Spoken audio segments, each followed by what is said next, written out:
Really trying to get my life together here. Is it going? I don't think it's going. I love it when it acts like it's going. Hello, everybody. Katie Crystal Griffith here, and welcome back. Day 6 on our tour of emotions, wisdom, and your body. We are here for all of 2021 for 15 to say 27 minutes because I can't seem to get anything down to 15 minutes at this rate.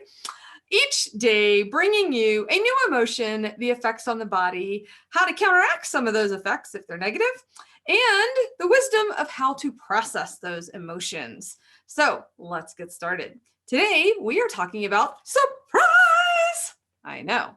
And some of us love surprises, and others of us are like, yeah, not in this lifetime. Don't do that. No, no. Right?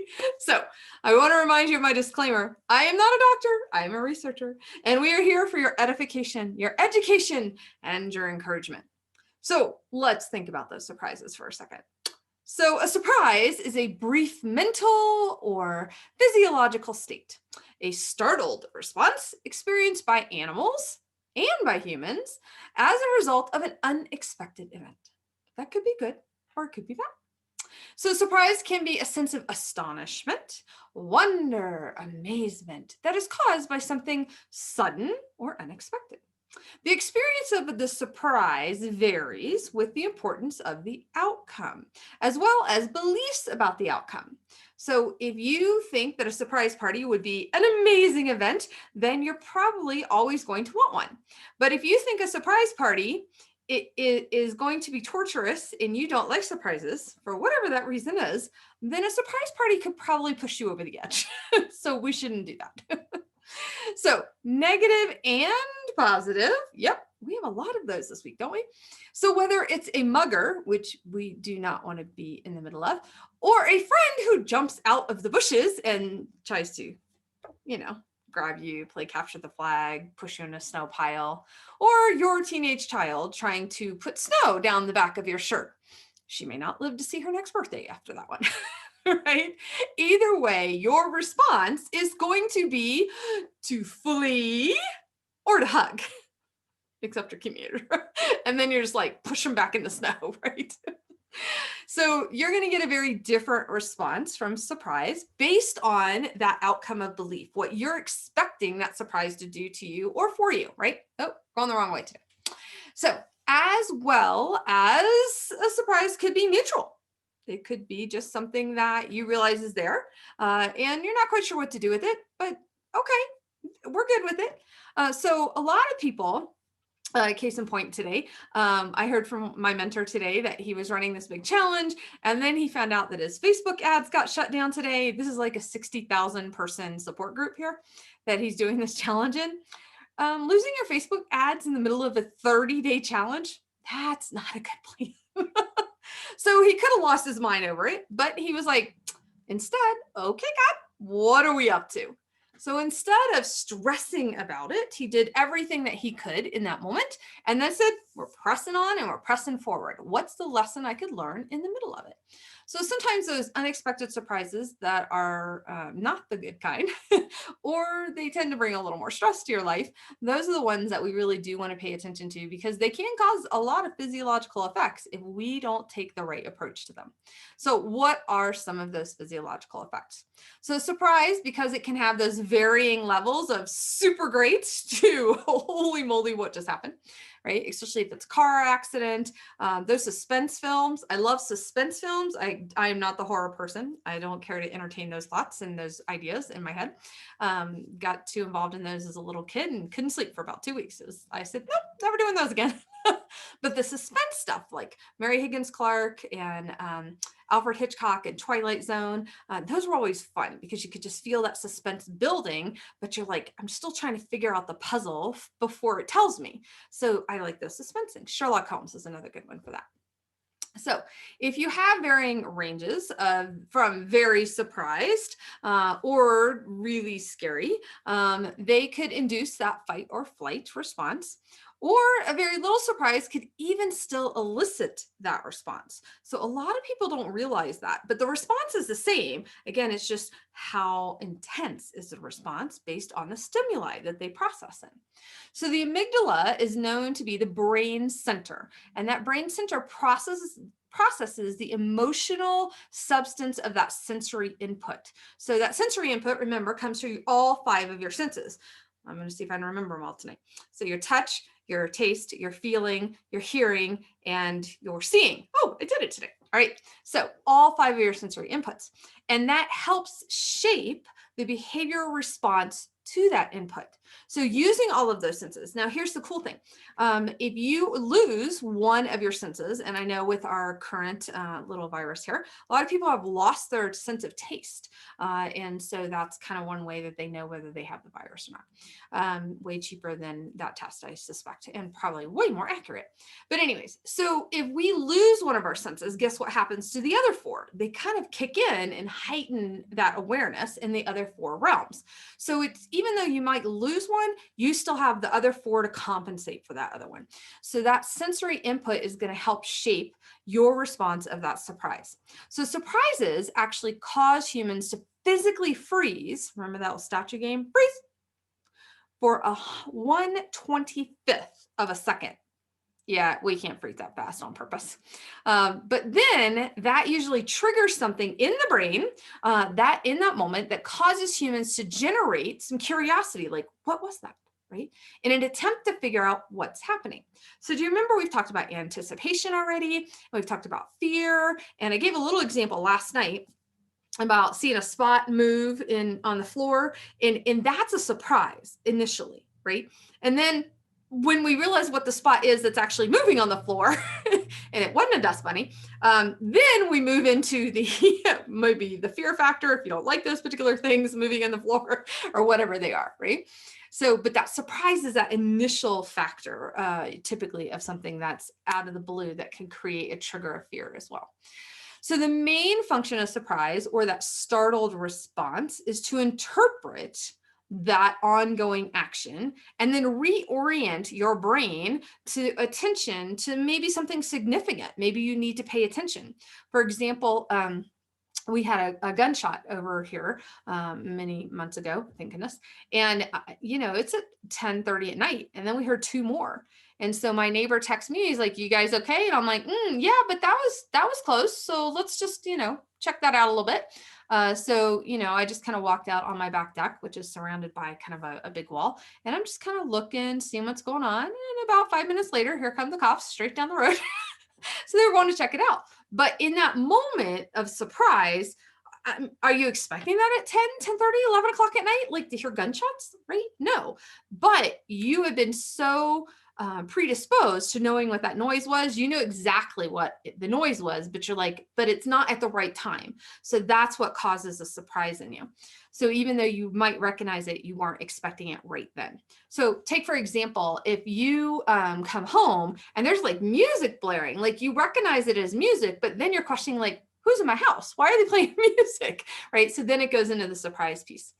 So the main function of that surprise is not just to bring that attention to what could be that event, but it's also an automatic redirection of your focus straight to that new stimuli, right? We needed to figure out what that gunshot was, what was going on. Was it over here? And the whole time I'm on the phone to the police going, so we got this thing going on. I think they have my name down there. I call a lot. And so when they are able to figure out your brain, process that and realize it, then a couple of things happen to you in your body. So when you process the stimuli, guess what immediately freezes physiologically on your body? Your neck muscles. That's what begins to tense up like that. Then your eyebrows go really high, right? And they're raised, curved, in a surprised motion, right? Did you see that? Whoa, what's that? My eyes got big, right? And so then your wrinkles, it's like you got instant Botox maybe. They tend to either you have horizontal ones, or if you have horizontal ones like I do all the time, then you actually will have none. I'm trying to get my hair out of the way so you can see it. Like right? So you might not have any if you have them all the time. Then your eyelids go open, as you saw, the upper one is raised, the lower one is drawn down. You get to see a lot of the white of your eyes, and then your pupils will dilate. And now sometimes if it is something that's scaring you, they will actually constrict. So it could go either way. Your dropped jaw, you become that O. That's kind of like why the emoji is like, oh, right? And the teeth are parted. There's no tension around the mouth because you're all holding it right here in the neck. Now, here's what they have found in doing a variety of little tests in the science areas.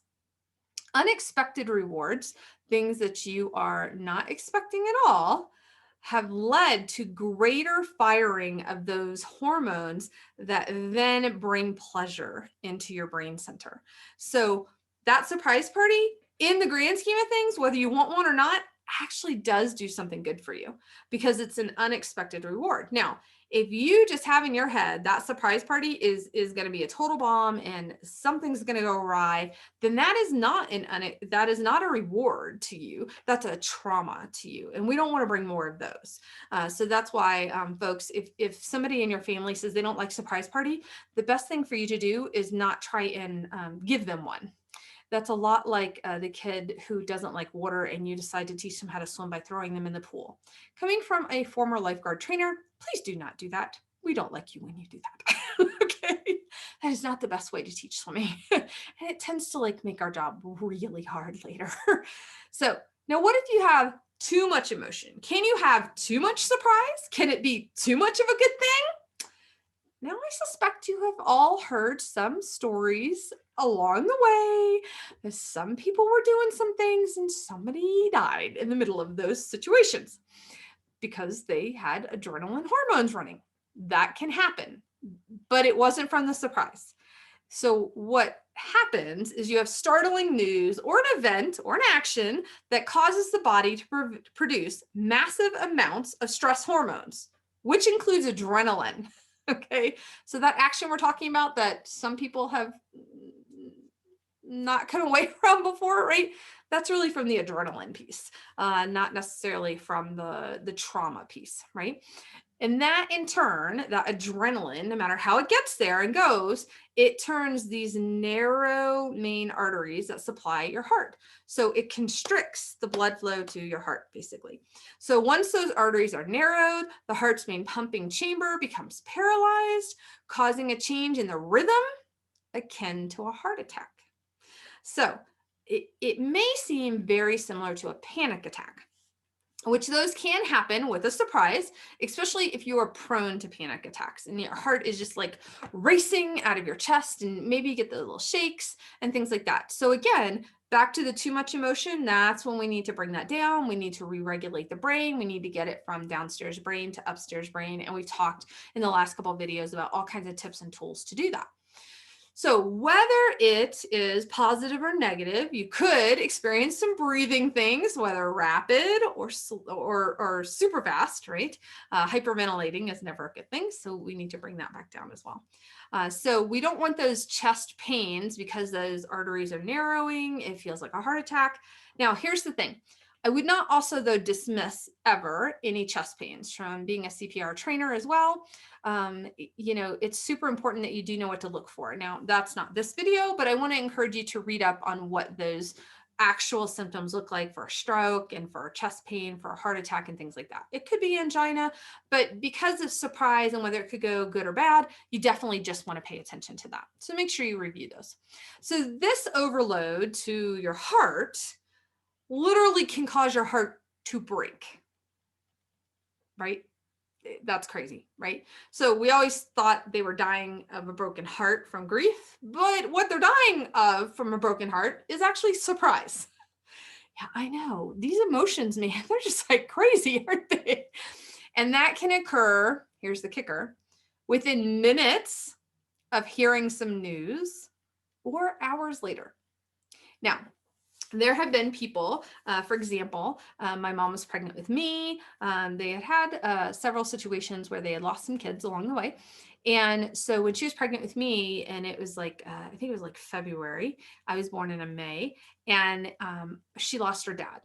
unexpectedly. And so he passed, and they were all watching her because that kind of surprise, sudden trauma, sudden, event that was causing the heart to then narrow the arteries and pump the blood harder, and really, and now she's pregnant. So we really need that blood to keep pumping to the baby. Well, guess what? I lived, right? Might not be sane, but I lived.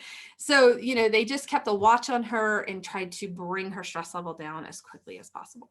So that's why, especially for pregnant women, that when they get that kind of distressing news or traumatic news or something like that, that they try and get them into a calm state. Now, what are our countermeasures to surprise? Do we really need any? Well, in light of what we just heard of what surprise could potentially do, are surprises good or bad? I'm going to encourage you that surprises are still good.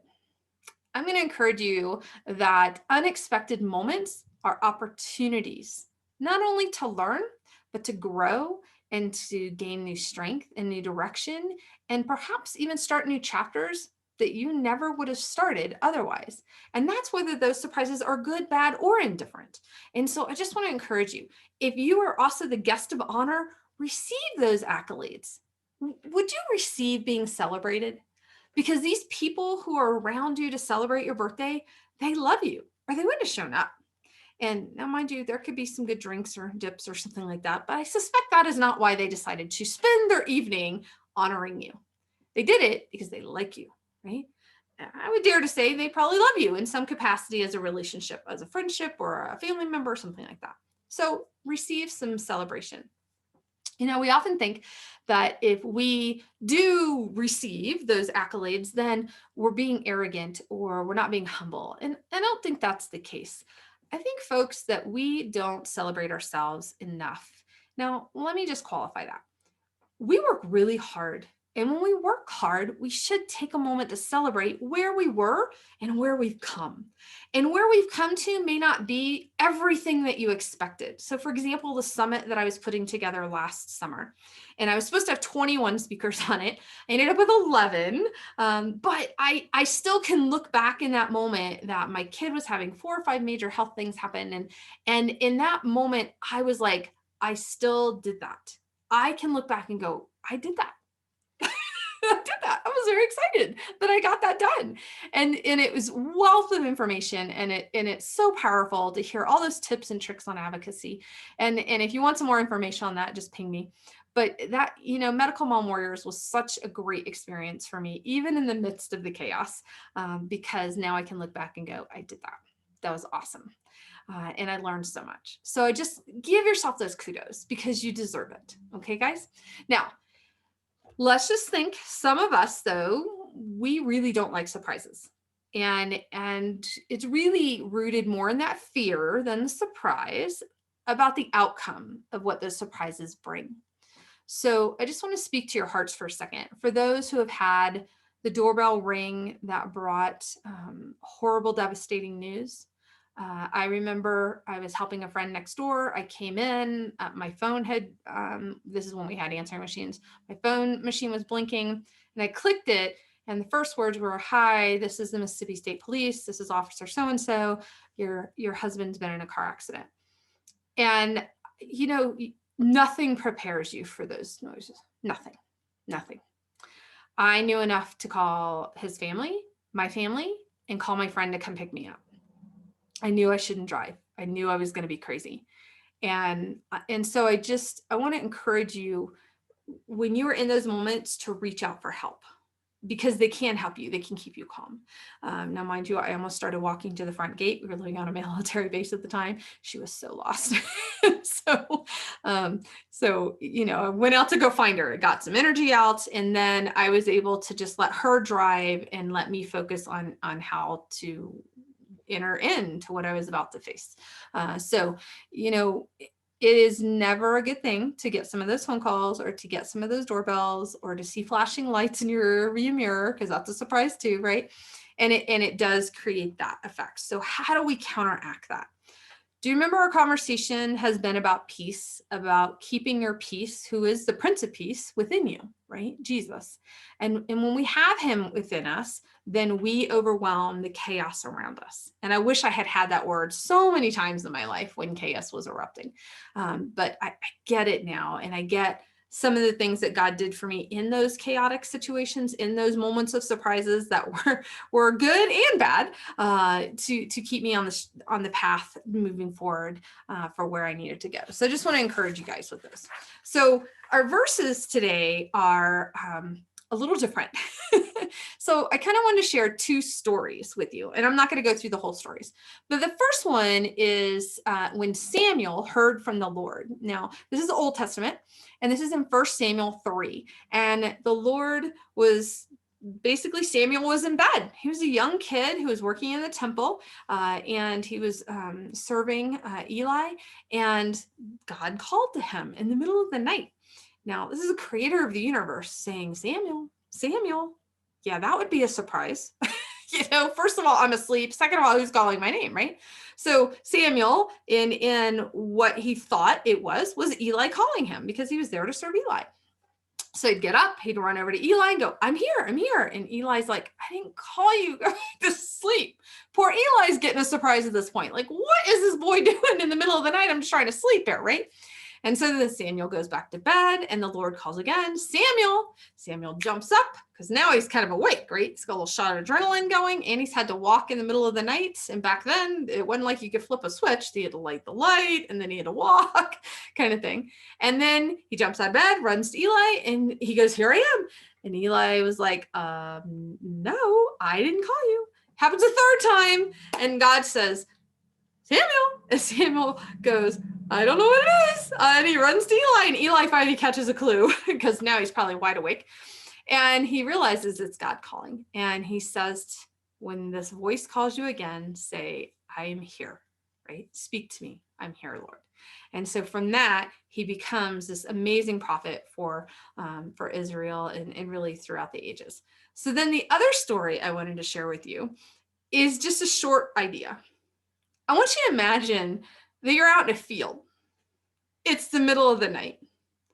You're running with your dogs and you're just going for an evening walk. And out of the middle of the night, all of a sudden, you have an angel come talk to you. Do you think at all you might be a little surprised? And then not just one comes, the whole heavens appear to be filled with the glory of the Lord. Like, can you really imagine those shepherds when Jesus was born? And no matter when you think he was born, like, can you imagine? Well, they're like, I was just here having my dinner over an open fire. What is this, right? Totally surprising. And then out of that, they not only take that, but they start to journey back into town to see who this Christ figure is, right? So I think that is just a really fun story because it's a wonder that they didn't have a heart attack, like fainting right there. Yeah, I could totally have seen the F on that one. So let's talk. How do you use this new information about surprise? Oh, big surprises, right? So remember, here are your 3 questions because we want to use wisdom to apply what we have understood and learned in our knowledge. So how has surprises been showing up in your life? Have they been good? Have they been bad? Why? And how could you use surprise, but through wisdom and understanding and knowledge as you walk through it in the future? What do you think about your surprises is going to change moving forward in the future? Because I really, truly hope you will enjoy more of them. You will really allow yourself to be present in the moment and have a belly laugh and really expect the unexpected, because that's what God's all about, is the unexpected. So tomorrow's word is amazed, because I don't want to just focus on what the negative things are in our emotions, but I want to focus on what the positive ones are as well. So tomorrow we're going to talk about being amazed. So you guys join us again tomorrow for more emotions, wisdom in your body. Remember to register at kcrystalgriffith.com. to receive more insights and your feelings wheel. And we have lots of amazing events. Really, they launched today. So please check your emails if you haven't. And if not, give me a holler. I'll follow you in. You guys have an amazingly blessed day. Take care.